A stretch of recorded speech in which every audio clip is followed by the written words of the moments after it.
Good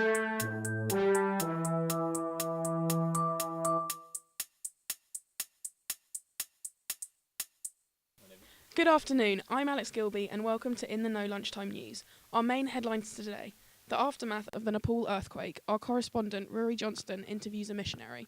Prehistoric news on Wallingford, Ali Colhoun speaks to an archaeologist live on the dig. And finally, we talk to Henley rower Tom Mortimer live in the studio about plans for this year's regatta and his thoughts on the event. The topic on everyone's minds at the moment, the devastating earthquake in Nepal, left millions of people homeless and thousands dead. Here's Rory Johnston live on the phone to a missionary in Nepal. So how have you been in Nepal? You've been there since the earthquake, so how have you been finding it? I've been fine. After first arriving, it was difficult to get to grips with the sheer level of destruction caused by the earthquake, which was certainly a reality check. What would you say was your toughest memory? My toughest memory of Nepal, which really reminded me of how fortunate we are, is waking up one morning, not to the familiar sounds of dogs barking and people, but an eerie quiet, broken only by the occasional cheer. And after going outside, I found the children playing football in the rubble.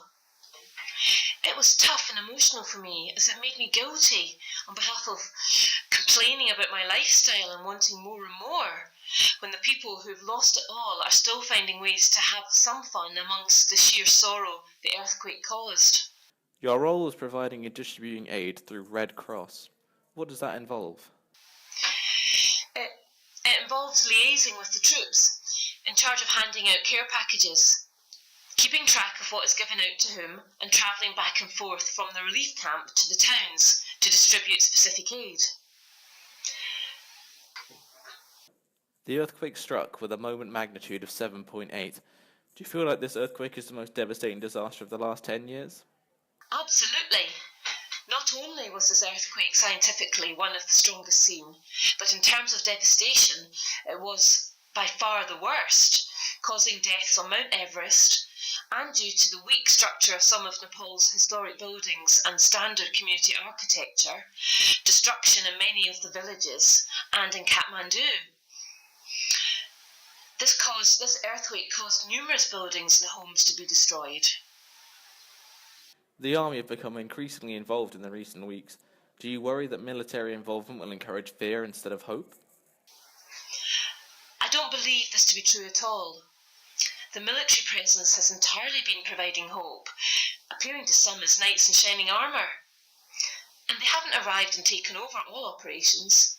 They have instead been providing vital help alongside charities like Red Cross and Feed the Children, and many others.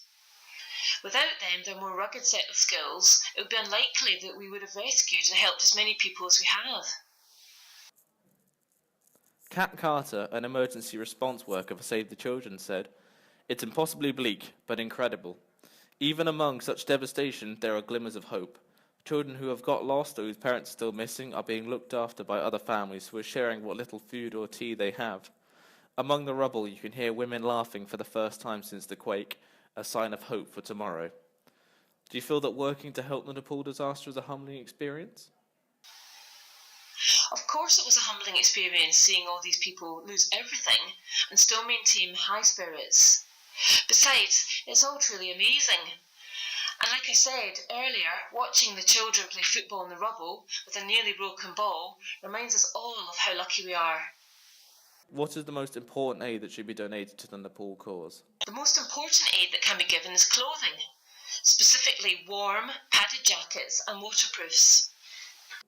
How long do you plan to stay positioned in Nepal? Is our aid really helping? I plan to stay in Nepal for another 2 months, and of course our aid is helping, but the more we receive, the more it will help. Well, thanks very much, and I wish you the best of luck and all the success in your next 2 months over in Nepal. Thanks, Rory. It's easy to donate. Just go to the Disasters Emergency Committee website and follow the steps online. Time for more local news. Wallingford is known for its historic findings. Recently discovered was Anglo-Saxon pottery. Here's Ali live at the dig in Wallingford with more on the story. Thanks, Alex. I am here today with local archaeologist Elizabeth, who will tell us about the Big Dig projects. The project has been running since 2008. Why did it get started?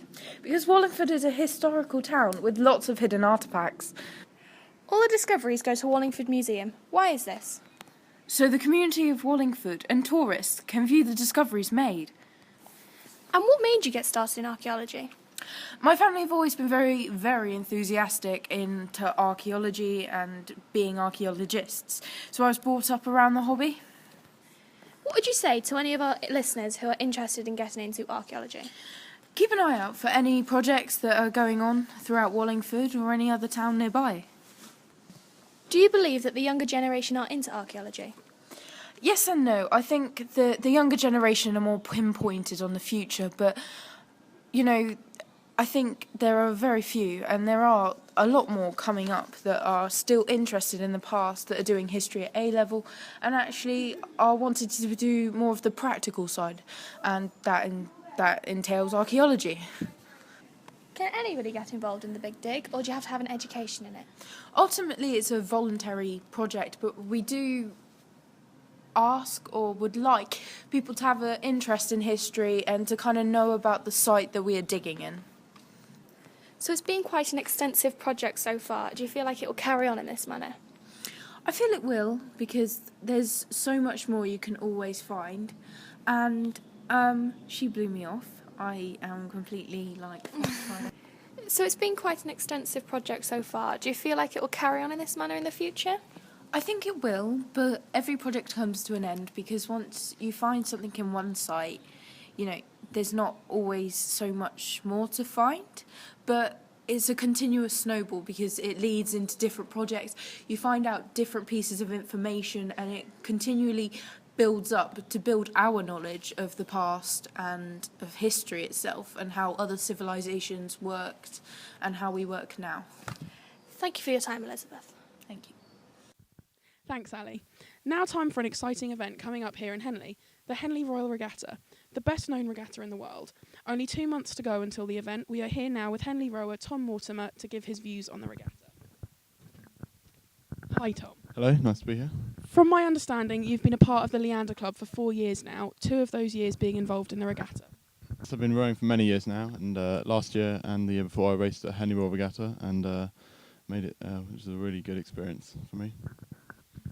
Being a rower, you must go through extensive training before the regatta. Don't you come 4 weeks early just to train? It must be hard, but all worthwhile in the end. Yeah, we train sort of every day for hours upon hours, and it's really, really quite intense. But yeah, when you're on the start line and you're winning medals and races, it's all worth it in the end. I hear you came first in one of the races and second in a couple of others. How does this make you feel? Yeah, last year we won on the first day, which was really, really good, and then unfortunately came second on some of the others, which was annoying and frustrating because of all the training that we've put in. But overall, it's a great experience. Coming in second still must be quite good, though. The regatta is known for its social events just as much as it is for the rowing. Do you enjoy the social aspect of the regatta as much as the rowing? I think every rowers really enjoy the social aspect of rowing as well. You get to see your friends, meet up with them after all the rowing, and have a few drinks. Yeah, so it's really good. The regatta used to be just a local event. Do you prefer the fact it's now global rather than local? I think it's good to get a sort of a range and mix of rowers at the Henley Regatta. Last year, for example, we were racing against some American and Canadian rowers, so it's good mix of people. The local people who live in Henley do have issues with the regatta due to traffic and drunken behaviour. What would you say to them? I'd say the fact that the regatta's only on for sort of 5 days out of the entire year, I think they should just embrace it and accept that Henley needs to become more diverse, and they can put up with it for the 5 days. Now, we know you're also taking part this year in the regatta. What races are you doing this year? I'll be racing, hopefully in a quad. I'll be racing on the Wednesday, and hopefully see if as far as we can get through. Well, we hope this year goes as well as last year did, and thank you for coming in. Thank you. Now time for the Henley Sports Brief. The Henley Hawks were awarded with a trophy for their final game on Thursday. The last match of the season for Henley's Youth Football Club is due to be on Tuesday evening. Kick-off will be at 7:45. They will be playing in Reading. And finally, for all you budding sailors, Reading Sailing Club are hosting an open day on Saturday the 16th of May. Now over to Ali with the weather. Today there will be sunny spells with outbreaks of light rain, highs of 15 degrees and lows of 7 degrees. Tuesday and Wednesday will also have outbreaks of light rain with highs of 14 degrees and lows of 6 degrees. Thursday it will be mostly dry with temperatures between 8 degrees and 17 degrees. On Friday it will be very humid with highs of 17 degrees and lows of 11 degrees. Thanks, Ali. That's it for the lunchtime news. I'm Alice Gilby, keeping you in the know.